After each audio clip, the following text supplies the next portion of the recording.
Okay, it's 11:33. That's our cue to proceed. So I want to say good morning, everybody. My name is Adrienne Esposito. I'm the Executive Director at Citizens Campaign for the Environment. Welcome to one of our many educational forums for WindWorks Long Island. WindWorks, for those of you who don't know, is a large and growing listserv of stakeholders and many times individuals who are just interested in learning more about offshore wind. As you probably all know, there are 5 different offshore wind farms that are moving through the regulatory process, and each one's at a different stage. But apparently, things are culminating here in January. We have the release of the Ørsted, which is the Sunrise Wind Farm DEIS, which is the Draft Environmental Impact Statement. We also, last month, had a release of the impact statement for Empire Wind 1 and Empire Wind 2, which is an Equinor project, and that's moving through the regulatory process. We have Article 7 hearings coming up, so we will keep everyone apprised of when the hearings are, what the links are, so that if you want to participate in those hearings, you can register from those links. And of course, if you want to make public comment, please make public comment. So all of that is coming up, and all of that is happening. Many things are happening this month and next month. So we will keep you updated on both the via email, the WindWorks listserv, but also with our WindWorks Facebook page as well. So today is about the Ørsted project, which is the Sunrise Wind Farm. And so we've invited today the folks from Ørsted to talk to us about what is in that 800-page draft environmental impact study that was released. This is a large wind farm. It's a wind farm of over 800 megawatts of power. It will be connecting to Long Island, to a Holbrook station, which means all of this wind energy is going to go right to Long Island customers. So we're very happy to have some of the Ørsted team here today. We have with us Jennifer Garvey, head of the New York Market and Strategy for Ørsted. Mike Evans is also here, Sunrise Wind Permitting Manager. We also have Ryan Shatros, which is the Project Development Director, and also John Case, who's the Director of Siting and Permitting for offshore wind. And we appreciate your time, because part of what I think is really important is to really educate the public on offshore wind. What is happening with the project? Where will it exactly be located? What are the different impacts that were assessed in this draft EIS? And what are the public comment opportunities? So I'm going to turn it over right now to Jennifer Garvey. Some of you might know Jennifer's been a long-time figure on Long Island and has worn many hats in government and also in the nonprofit sector before she went on to Ørsted. So Jennifer, we're turning it over to you. Great. Thank you so much, Adrienne. And to everyone who has joined, and I do have a few slides that I think your team is going to pop up here for me. So while that's happening, yeah, exactly. Anyway, well, while that's happening, I'll just say, great to see everyone. Thank you so much for joining. As Adrienne mentioned, it's a really busy time in offshore wind as we kick off the new year. So we really appreciate your tuning in and paying close attention to our projects as they unfold. Obviously, we're here representing Sunrise Wind today, and I think you know us at this point. Ørsted and Eversource working together as a team. Ørsted is the global leader in offshore wind, and Eversource is our joint venture partner. New England's largest energy provider and a really premier transmission builder. So we're building these projects together, great expertise to bring to the table. And as Adrienne mentioned, we've got a bunch of team members here with us today to answer your questions. Mike Evans, who leads the permitting team for Sunrise Wind, is really going to be the star of the show today. I'm going to hand this over to him in a couple of moments here, but if you can go to the next slide. I just, maps are really helpful in this business, I think, just to remind everyone where exactly our lease area is located, where we're plugging into the grid on Long Island. As Adrian mentioned, this is a large project, 924 megawatts. It'll be power for around 600,000 homes once it's operational. This, of course, is a project for NYSERDA. We're part of that first round of procurement. We won one of the first awards issued by NYSERDA back in announced in 2019. We have this project will entail an 18-mile onshore transmission route, which will come ashore, or the sea to shore transition, as we call it, will be at the Smith Point Beach location also in the town of Brookhaven. So lots to look forward to here. If you go to the next slide. Just to remember kind of the timeline for our project, as I mentioned, awarded in 2019, and this is just good to remember sort of the life cycle of offshore wind here and the time it takes to bring these projects to fruition. Permitting, of course, is a lengthy process, as it should be. We've got a lot to work out and a lot to communicate with our stakeholders to make sure that we really inform this project well. Our permitting applications were submitted in 2020. We're making great progress through that process. If I got a note up here on the slide that on a parallel track, we have the New York State permitting process going on as well, and we reached a major milestone at the end of 2022 when the New York State Public Service Commission approved the transmission line for this project, which covers all of the work that will be happening in New York State, which is onshore, of course, and from 3 miles from shore, which is New York State waters versus federal waters, which would begin 3 miles from shore. So, like I said, I'm just making great progress here. This is a major effort by our team, by obviously stakeholders who participate in this process, and of course the regulatory teams who are working really hard to assess our permitting applications at the state and federal level. So a huge thank you to everybody that's been spending so much time to bring this project to this point. And then also we look forward to starting construction in 2023 and to being operational at the end of 2025. And so now if you go to the next slide. I'm about to hand this over now to Mike Evans, who, as I mentioned, his team's been leading the way on our side, the Ørsted side, to advance the federal application, the construction and operations plan. And so Mike's going to walk us through exactly what the DEIS is, what it means, and what is captured. So Mike, off to you. Thanks, Jen. Hi, everyone. Again, my name is Mike Evans. I'm the permit manager for the Sunrise Wind Project here at Ørsted. So leading up most of the federal permitting process across the joint venture, along with our counterparts at Eversource, who are leading up a lot of the state permitting process. So here we'll focus mostly on the federal and the DEIS, so touching a little bit on just the process in general, and then the overall kind of outline and structure of the DEIS and some of the findings from it. So if anyone has any questions as we go, I think, can we just raise the hand and take questions as we go, or were we trying to save questions to the end? I don't know if Jen or Adrian had a preference on that. Well, if there's somebody needs a clarification, I'm happy to take that question, but I don't want to get into a big discussion until the end. So if there's the questions of clarification, sure, we can do that. Okay, sounds good. Yeah. Okay, so Sunrise Wind has been in development for quite some time, going back to the bid to the first New York wind offshore solicitation and our award there. Soon thereafter, we started writing our COP, and we submitted the first construction and operations plan to BOEM in September of 2020. So BOEM is the lead federal agency completing the review for the project under the NEPA, the National Environmental Policy Act.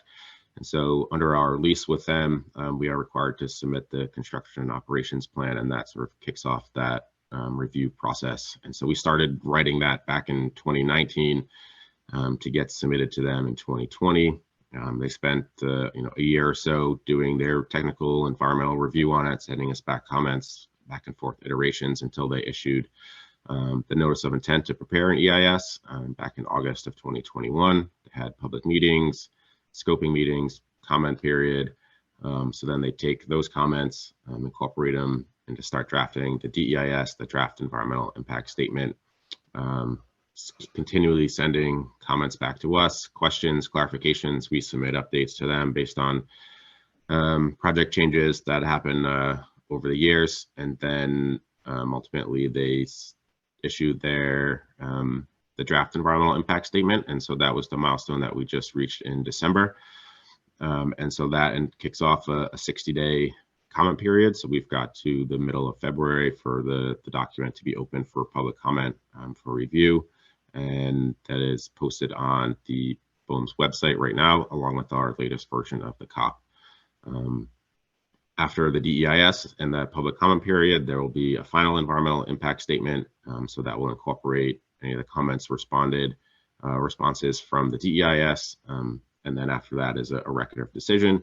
And then BOEM will either approve, disapprove, or approve with modifications the COP. And then other federal agencies that we also need other permits from will use that record of decision to issue their permits shortly thereafter. So next couple of steps under the 60-day public comment period, we do have 3 virtual public meetings coming up in January on the 18th, 19th, and 23rd. There are links in here later in the presentation on where you can register for those and access the DEIS and the COP on BOEM's website. So the comments are due by February 14th, and then BOEM will be drafting the FEIS this summer, and the ROD in August, and the record of decision in November. And those are dates that are publicly posted on the BOEM's or FIPSI, the Federal Permitting Improvement Steering Committee, on their dashboard has those dates all listed on here. But I just wanted to comment, Mike, just so folks know, but also just so if you could, anybody, if you're not on the WindWorks listserv, send me an email, I'll put you on it. And this is what we'll be sending out, this kind of information. So you don't have to go on any website. Not that there's anything wrong with that, but we'll give you the information with the links and the schedule just to make it easier for you. People are finding it very helpful. Go ahead, Mike. Okay. So you can go to the next slide.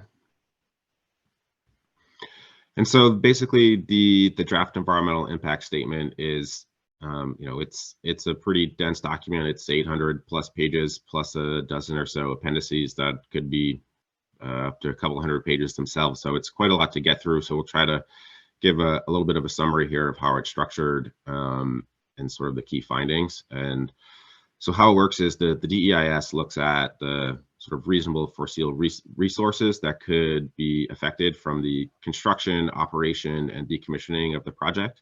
And so those will be, sort of, they're broken down into physical resources, air and water quality, biological resources of birds and fish and whales and turtles, and then more socioeconomic, cultural resources like visual or demographics and environmental justice and navigation, things that aren't necessarily sort of biological and physical. So the DEIS is sort of broken down into those different resources, and then each resource gets looked at what potential impacts could be from construction of the project, from operation of the project, and then from decommissioning of the project. So 25, 30 years down the road when we would take all the turbines down and remove all of the infrastructure.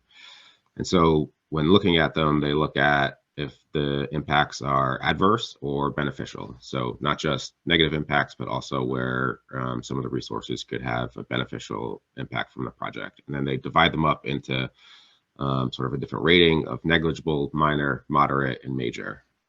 And so there's sort of definitions. Each resource, depending on the resource, is a little bit different on what that sort of ranking is and what it entails. So that's all kind of explained on how each of those are worded in the document. And so it also looks at the proposed action, which is the project that we've put forward in our construction and operations plan that we're proposing. And then it also looks at cumulative impacts from other projects that are in the works, either sort of existing and ongoing projects that are, South Fork and Vineyard Wind that are already been approved and under construction, but also looking at other projects in the area that could potentially be affecting the same resources at the same time or in the future. So it's looking at the action just in itself, as well as the cumulative impacts from the proposed action and combined with other future projects. And then it looks at alternatives. So there are a number of different alternatives, one being the no action alternative, which is basically if we don't approve the COP, what would happen with other projects kind of ongoing and cumulatively other projects in the future that would happen. Sort of what would be the scenario if Sunrise doesn't go forward, but if other projects do. Alternative B is the proposed action, which is our project. And then they look at a couple of alternatives to our project. And for this DEIS and for Sunrise, they've broken it down into a fisheries habitat impact minimization alternative, which is the main alternative that is assessed in detail in the document. So they are every resource, all those physical, biological, and socioeconomic resources are described for each of these alternatives, no action proposed, and the two habitat impact minimization alternatives, what the impacts would be from a adverse, beneficial, and those 4 rankings, go through all of them for all of the alternatives. So it's very detailed in how it goes through, A for all the different resources, B for all the different resources, C1, all the different resources, C2, all the different resources. So they're very thoroughly analyzed in the DEIS. They also talk about in the beginning other alternatives that were considered but not analyzed in detail. And so these are other things that may have been brought up during scoping or during other consultations where we have other alternatives that have been determined to be not technically or economically feasible or don't meet the purpose and need of the project. And so those are things like different size turbines, different layouts, different landing areas that we looked at and considered, but for various reasons they're not feasible, and so they're not carried through the entire DEIS. They're described in a little bit of detail up front, but they don't have the full-on detailed discussion that those 4 alternatives there have. So we'll go look at sort of what some of these proposed alternatives are, and it's easier to look on the slides for some of the habitat impact minimization alternatives on how they're sort of tweaking our proposed layout to have those alternatives. So you can go to the next couple of slides and we can walk through what some of these, what the project and alternatives are. Okay, so for our proposed action, so this is our Sunrise Wind project that's described in the COP. So we've got overall, we're in lease area 0487. So this red polygon here is the lease area, and the red line is our export cable that heads sort of southwest parallel to Long Island, and then turns into the south shore of Long Island and makes landfall on Fire Island, the town of Brookhaven in Suffolk County, and then crosses the intercoastal and goes 17 miles through Brookhaven to the Holbrook, a new onshore converter station, and connects into Holbrook there. Within the lease area, this is our indicative layout. So there are 102 dots on that map, and so our design envelope includes installation of up to 94 11 megawatt turbines at 102 potential locations. So there's 102 dots, but we would install up to 94 of those. So there is, up to 8 sort of extra positions, contingency positions for various technical reasons that we would sort of keep open with an indicative inter-array cable layout. And so all the turbines connect to the converter station there in the middle of the lease area. We go to the next slide is sort of our proposed action onshore. And so kind of just zooming in a little bit to the onshore piece where the cable makes landfall at Fire Island there, crosses underneath the intercoastal, and then follows the route through the town of Brookhaven to our new proposed onshore converter station location. It's about 17 miles of that purple line, and then it's about a mile from our new converter station of interconnection cable that goes into the existing Holbrook substation just north of where our new converter station will be. So that's the onshore piece of the proposed action. And then you can go to the next couple slides. We'll sort of look at the alternatives. So the first alternative is alternative C1. And so as I mentioned, our design envelope includes 102 potential positions, but only 94 turbines. And so BOEM and NIMS have looked at sort of these priority areas for fisheries habitat. And so this is basically different color polygons where they've looked at all the data that we've sent them based on the benthic habitat and sand and gravel and boulders and sort of where more priority habitats are located. And then, sort of this red area is where there's highest densities of boulder and more complex habitat.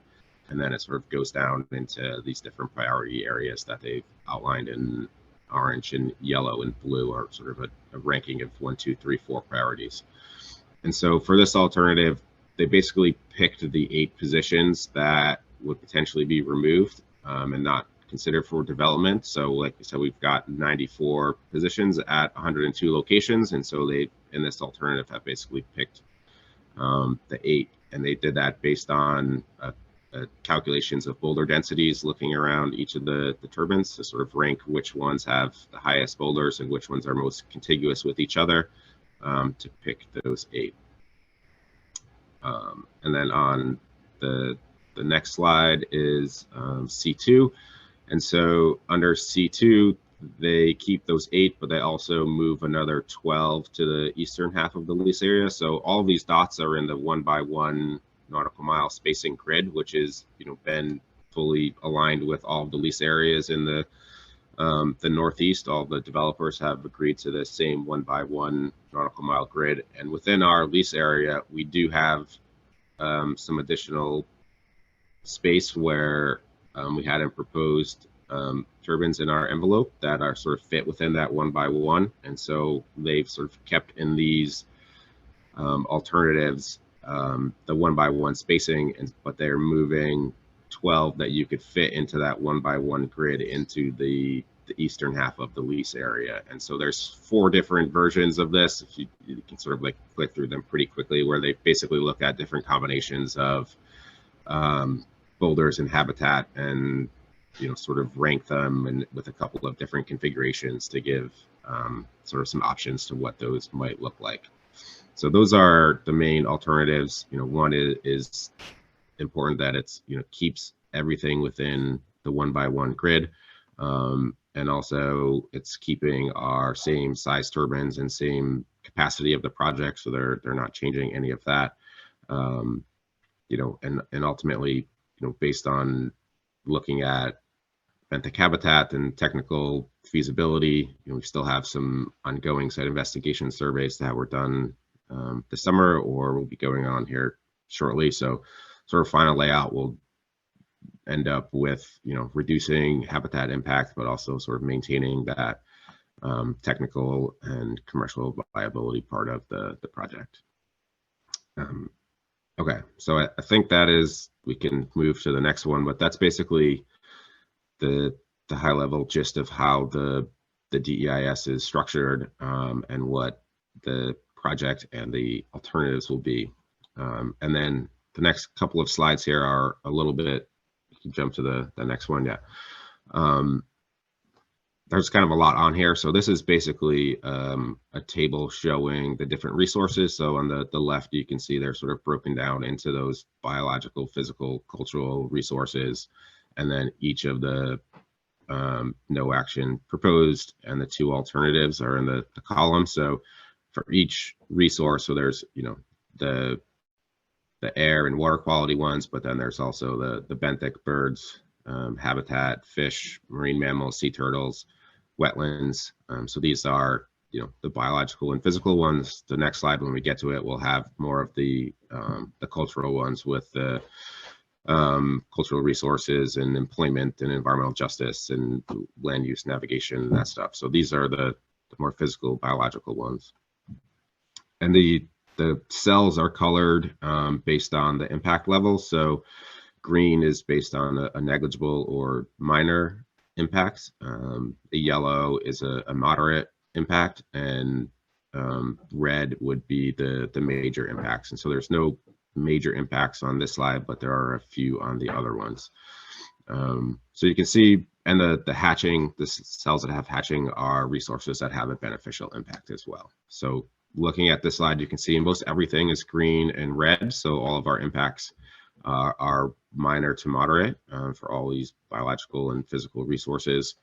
And between our proposed action and the alternative, there are basically no difference in impacts. The only real difference here is this one to finfish and essential fish habitat, where our proposed action is a negligible to moderate impact, and the alternatives are a negligible to minor impact. So there is that small reduction between the proposed action to the alternative, and that is, basically the intent of that fisheries habitat alternatives is to reduce impacts here, mostly tied to the benthic habitat, and its ties to cod spawning is one of the key things that they're looking at for that reduction. So, Michael, we do have a question. Yep. Asking what does moderate mean? Like, people don't know what that means. Can you put some more definition to it, please? Yeah. So each resource has its own definition for what moderate is. So for I can pull up something right here to sort of define it, because it'd probably be easier to just sort of look at that, read that definition. To clarify, in that category, my understanding is, and please, obviously correct me if this is not correct, but finfish and essential fish habitat, it's associated with the cod spawning almost entirely, is why it goes from negligible to moderate. Is that correct? Yeah. So moderate, yes, it is mostly based off of the potential for cod spawning to be in our area, and there are ongoing studies on cod, and we have seen cod be detected in our lease area, but there hasn't actually been any detections of cod spawning. So you can hear, there's an acoustic and a cod kind of stack up in a big pile. Like, you can see the cod spawning occurring, and that hasn't been detected in our lease area, but there are some ongoing studies to continue to look at that. So the definition for moderate for finfish is our impacts would be unavoidable but not result in population effects. That could be short-term, long-term, permanent, and may include impacts on sensitive habitats, but wouldn't result in any population level effects on species that rely on them. And so a major impact would be an impact that would affect the viability of the population and wouldn't be sort of fully recoverable. It could have those population impact levels on habitats. And a minor impact would be mostly avoided if there are impacts. There are few individuals, and are mostly short-term in nature to anything sort of sensitive impact. So do end up with for this one sort of and it also sort of is broken down into an impact from installation, from sediment transport could be is listed, and then another impact is listed based on noise during construction, and another impact is listed based on vessel traffic during construction. And so each sort of resource has its own factor that sort of could look at it, and so you end up with some parts of the project construction and operation could have negligible minor impact. Some parts of the project could have minor moderate impact. So overall, like they say, it's a range of negligible to moderate, but nothing that we would be doing would have population level effects on any of those species or habitats. Does that answer the question and make sense? Yes, let's continue. Thank you. Okay. And so the next slide is where we do see a couple of major impacts. And so these are to the commercial fisheries and recreational fisheries. And the range there is actually minor to major depending on the fisheries. So some individual vessels or fisheries may see a greater impact than others, depending on what percentage of their revenue comes from the lease area and their ability to find adequate fishing elsewhere. So there is a bit of a range there, but overall it's moderate, but gives a range of minor to major. Cultural resources, again, are sort of have a range, negligible to major, which are mostly due to the impacts to visual impacts to historic properties located in Rhode Island and Massachusetts. And visual is sort of that same tie to the visual impacts in Rhode Island and Massachusetts.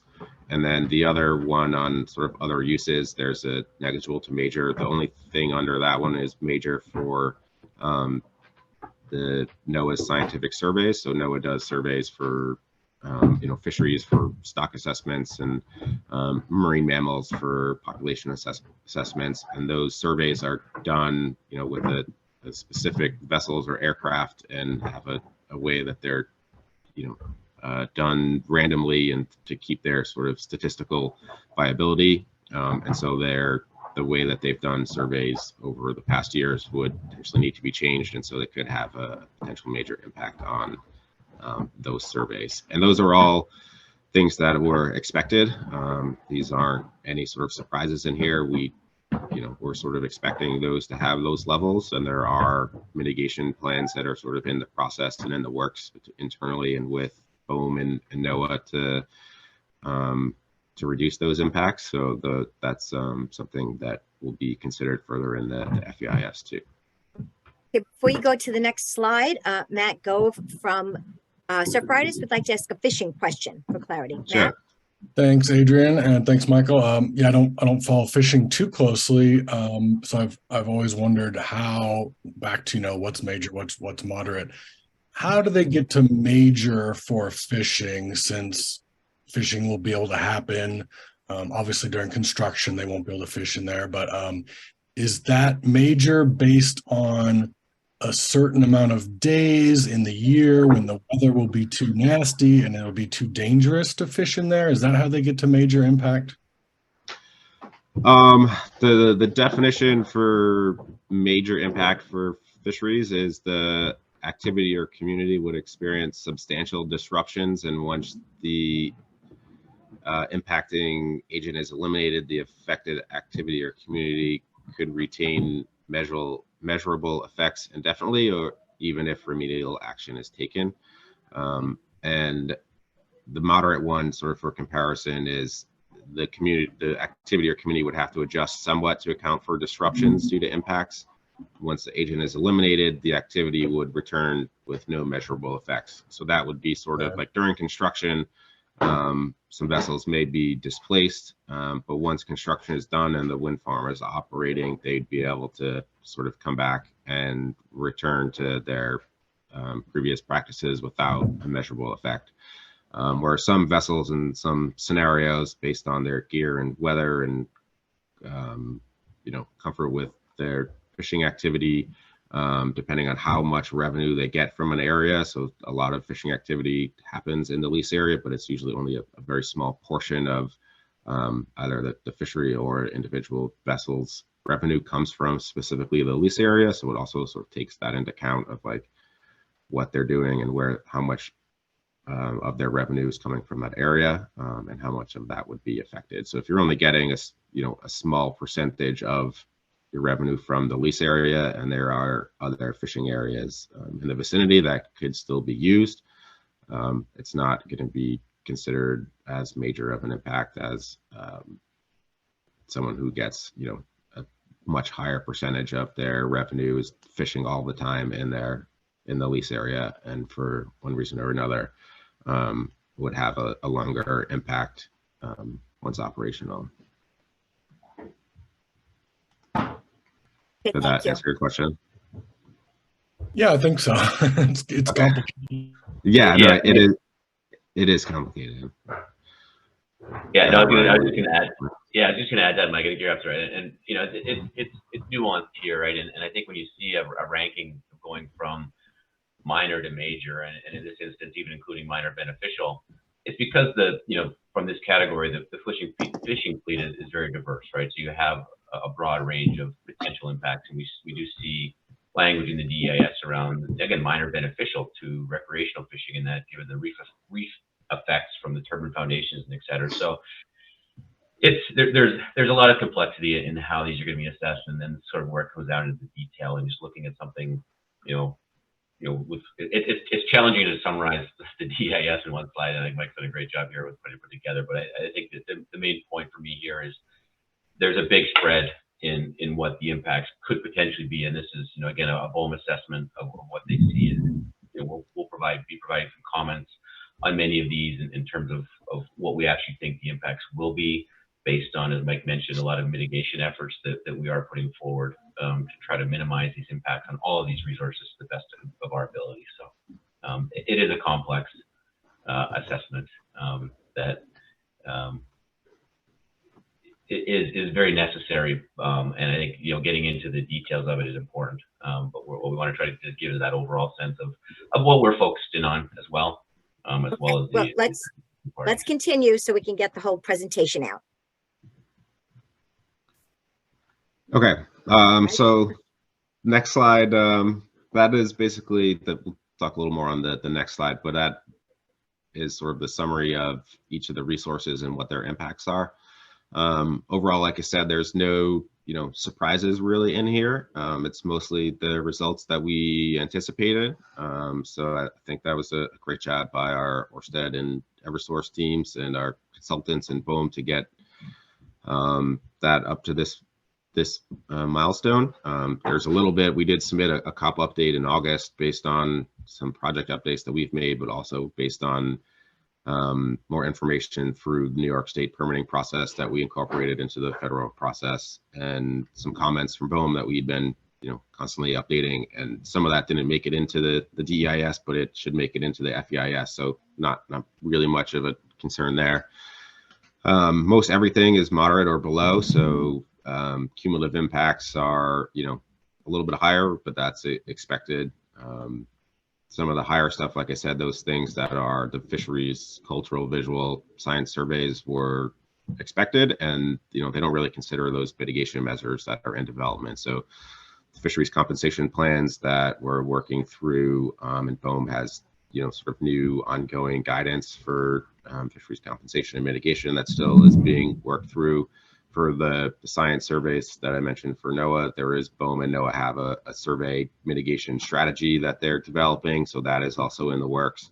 For the cultural resources, we do submit historic property treatment plans, so basically pretty detailed mitigation plans on how we would mitigate for those visual effects for those 47 properties. So in addition to having aircraft detection lighting systems that would reduce the time that lights are on the turbines, there's other measures that we'll be presenting or proposing to reduce those impacts, and those have to go through the Section 106 consultation process before they're implemented.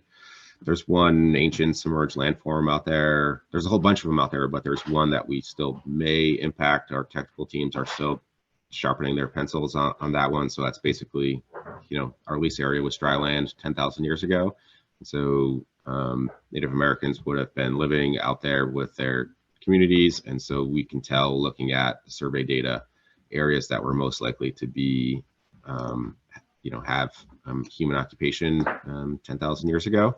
And so we're still reviewing that. If we can't avoid the one, that does kick it into major, but there are other ways to sort of mitigate that as well.